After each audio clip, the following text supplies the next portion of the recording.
Corbusier.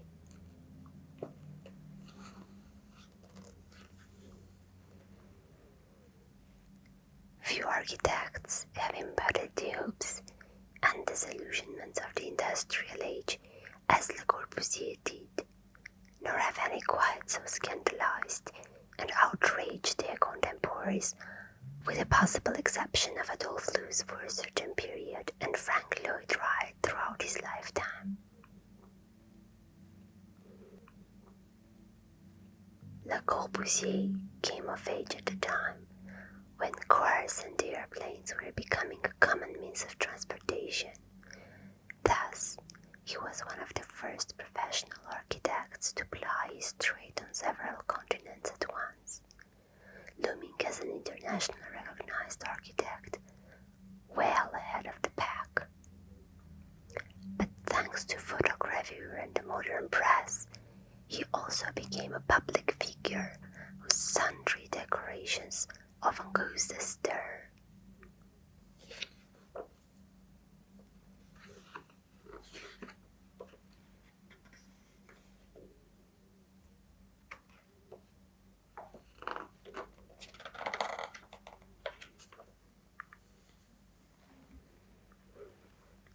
In 1923, Villa La Roche-en-Red.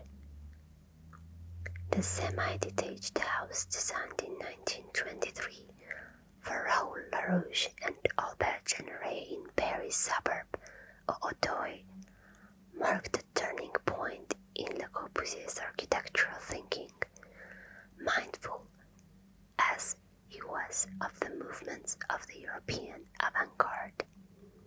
The first designs for a site located in the middle-class neighborhood that then still had a village atmosphere were nothing more than property speculation, like so many of the small projects that Le Corbusier worked on in Paris. A more modest program eventually emerged, and the initial sketches of symmetrical ground plans were abandoned. This project actually marks the point at which Le Corbusier began to turn his attention to the work of his European contemporaries. Despite this fact, however, he was now hostile to much German architecture, although he did support the Weimar Bauhaus at the time of its closure, and he showed little sensitivity to the subtle differences between the various Russian avant-garde movements, despite his correspondence with Ilya Ehrenberg and L. Lisitsky. Yet he was so enthusiastic about the maquettes of Theo van Doesburg and Cornelis van Esteren, architects of this prestige group, exhibited at the Le Fort Moderne Gallery in Paris in October 1923, that he duly revised the principles according to which he had hitherto designed dwellings. After studying their counter-compositions, he modified the La Roche-en-Ray project, replacing the small windows with much larger ones. The house turned into a collage of large, flat expanses, either solid or glazed, and the conventional windows now converged at the edges of the respective room or building. His house is now suggested to break with all that came before them, establishing a prototype for a house and home. In other respects, the sequence of indoor spaces of the La Roche-en-Ray house, culminating in the ramp leading to the picture gallery, is arranged like an architectural promenade.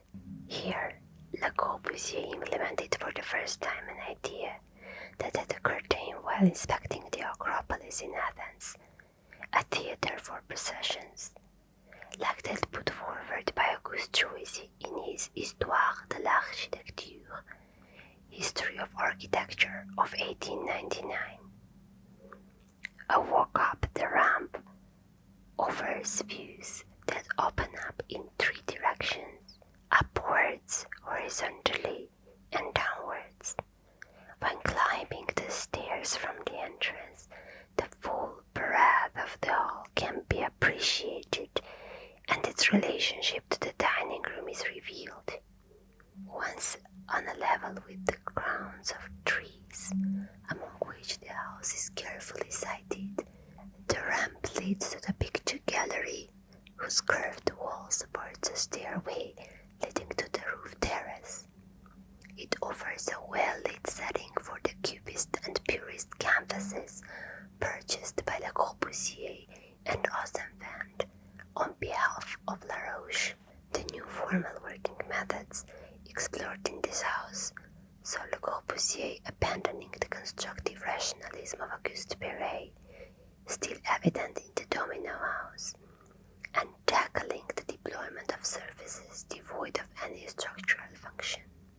The house's irregularity is justified by the fact that each organ springs up alongside its neighbor in accordance with an organic reason. The inside stretches out, determining the shape of the outside, which forms various saliences. This type of deductive composition, in which the plan is the generator that defines the house's volumes, echoes the approach of the late 19th century French rationalists.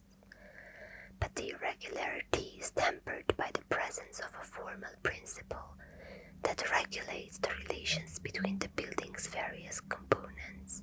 While new spaces were conceived and assembled inside, the proportions of the volumes and outside apertures were defined by the regulating lines, using the golden section that also prescribes the dimensions and location of each element.